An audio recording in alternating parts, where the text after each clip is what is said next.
तो आज मैं आपको एक अनोखी रहस्यमय कहानी सुनाऊंगा। अगर आप चैनल पर नए हैं तो अभी सब्सक्राइब कर ले, क्योंकि यह मेरा दूसरा नया चैनल है। तथा कहानी पूरा देखे, अंत में एक अनोखा रहस्य छुपा है। धन्यवाद। तो सुनिए। बहुत समय पहले एक राजा थे जिनका नाम धीरेन्द्र था।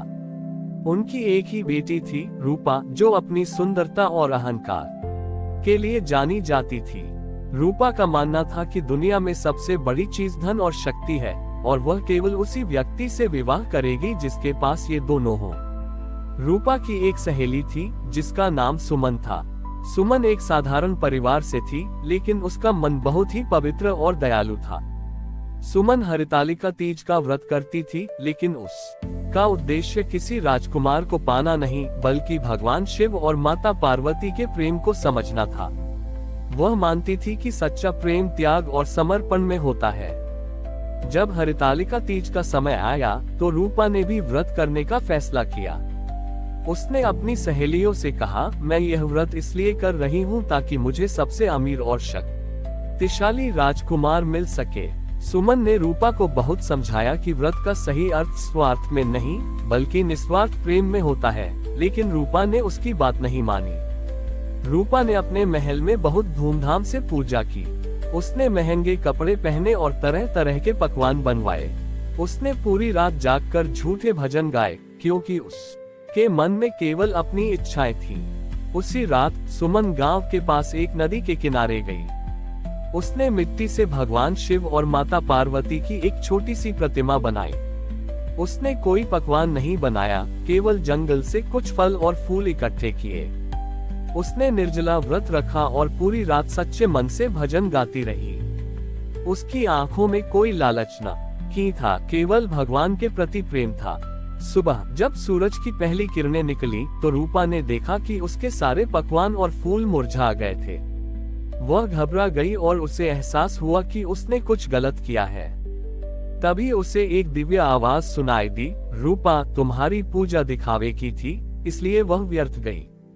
रूपा रोते हुए नदी के किनारे गई। वहां उसने सुमन को देखा, जिसके चारों ओर एक दिव्य प्रकाश था। सुमन अभी भी ध्यान में लीन थी। जब सुमन ने आंखें खोली तो रूपा ने उससे पूछा, सुमन, तुम्हारी पूजा कैसे सफल हुई? मेरे सारे पकवान और फूल क्यों मुरझा गए? उद्धरण चिन्ह। सुमन ने मुस्कुराते हुए कहा, रूपा, भगवान को दिखावा पसंद नहीं है। वे केवल सच्चा प्रेम और समर्पण देखते हैं। रूपा को अपनी गलती का एहसास हुआ। उसने उसी क्षण अपनी सारी दौलत और अहंकार का त्याग कर दिया। उसने सुमन से विवाह करने के लिए एक साधारण व्यक्ति अमृत से मदद मांगी। अमृत एक गरीब लेकिन दयालु किसान था। रूपा ने अमृत के साथ मिलकर लोगों की सेवा करना शुरू किया। इस तरह हरितालिका तीज का व्रत रूपा के लिए केवल एक अनुष्ठान नहीं, बल्कि प्रेम, त्याग और सच्चाई का पाठ बन गया। उसने ये सीखा कि सच्चा व्रत वही होता है जो हृदय की पवित्रता और निस्वार्थ प्रेम से किया जाए, न कि दिखावे से। रूपा ने अपनी राजसी जिंदगी और अपने अहंकार का पूरी तरह त्याग कर दिया था। उसने अमृत से विवाह किया और वे दोनों एक साधारण कुटिया में रहने लगे।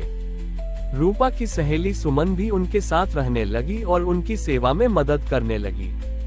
रूपा और अमृत ने अपने जीवन को लोगों की सेवा में समर्पित कर दिया। अमृत एक बहुत ही कुशल किसान था और उसने अपनी सारी फसल गरीबों को दान करना शुरू कर दिया। रूपा ने अपनी कला और ज्ञान का उपयोग गांव की महिलाओं को आत्मनिर्भर बनाने में किया।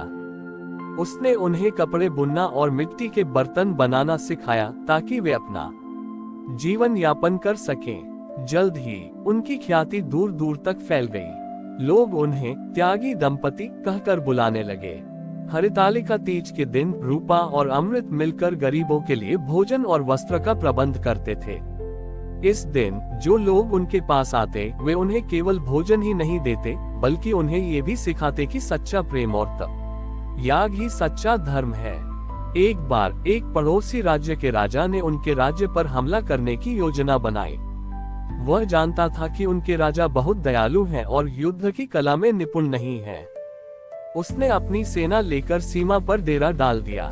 ये हरितालिका तीज का दिन था। जब राजा और उसकी सेना आगे बढ़ी तो उन्हें एक अद्भुत दृश्य दिखाई दिया। राज्य की सीमा पर कोई सैनिक नहीं था, बल्कि हजारों लोग भजन गाते हुए और सेवा करते हुए दिखाई दिए। राजा ने देखा कि लोग एक दूसरे को गले लगा रहे थे और मदद कर रहे थे। राजा ने एक सिपाही से पूछा, ये सब क्या है? तुम लोग युद्ध की तैयारी क्यों नहीं कर रहे हो? सिपाही ने कहा, महाराज, आज हरितालिका तीज का दिन है। हम अपनी प्रतिज्ञा पूरी कर रहे हैं, जो हमें रूपा और अमृत ने सिखाई है। राजा ने ये सुनकर बहुत आश्चर्य हुआ। वह रूपा और अमृत से मिलने गए। रूपा और अमृत ने उन्हें बिना किसी डर के गले लगाया और भोजन कराया। उन्होंने राजा से कहा, महाराज, आप तलवार से हमारा राज्य जीत सकते हैं, लेकिन आप हमारे दिलों को नहीं जीत सकते। हमारा साम्राज्य प्रेम और विश्वास से बना है।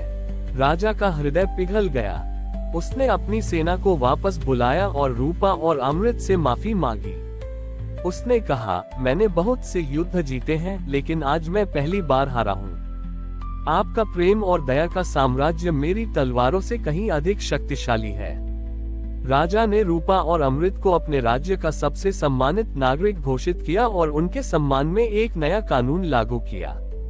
इस कानून के अनुसार हर साल हरितालिका तीज के दिन हर कोई अपनी बनाई हुई वस्तुओं को गरीबों को दान करेगा। इस तरह हरितालिका तीज का व्रत रूपा के लिए केवल एक अनुष्ठान नहीं, बल्कि प्रेम और त्याग का एक ऐसा व्रत बन गया था जिसने पूरे राज्य का राजधर्म बदल दिया।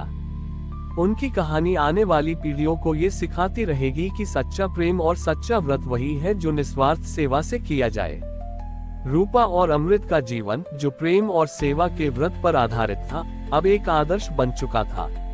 उनके राज्य में कोई भी भूखा या गरीब नहीं था। हर नागरिक उनके दिखाए रास्ते पर चल रहा था, जहां दया और करुणा सबसे बड़े मूल्य थे।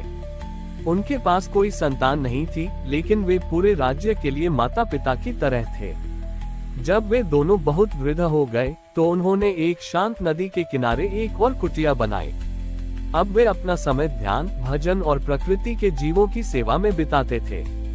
उनकी कुटिया एक आध्यात्मिक केंद्र बन गई थी, जहां लोग न केवल ज्ञान प्राप्त करते थे, बल्कि जीवन जीने का सही तरीका भी सीखते थे। एक दिन जब वे दोनों ध्यान में लीन थे, एक दिव्य प्रकाश प्रकट हुआ। उस प्रकाश से भगवान शिव और माता पार्वती बाहर आए। माता पार्वती ने रूपा से कहा, मेरी प्रिय बेटी, तुमने हरितालिका तीज के व्रत को एक नया अर्थ दिया है। तुमने दिखा दिया कि सच्चा सुहाग केवल पति से नहीं, बल्कि प्रेम और निस्वार्थ सेवा से भरे हुई दया से मिलता है। भगवान शिव ने अमृत से कहा, हे मेरे प्रिय भक्त, तुमने अपने जीवन से यह सिद्ध कर दिया कि सच्ची शक्ति राजसी वैभव में नहीं, बल्कि दया और करुणा में होती है।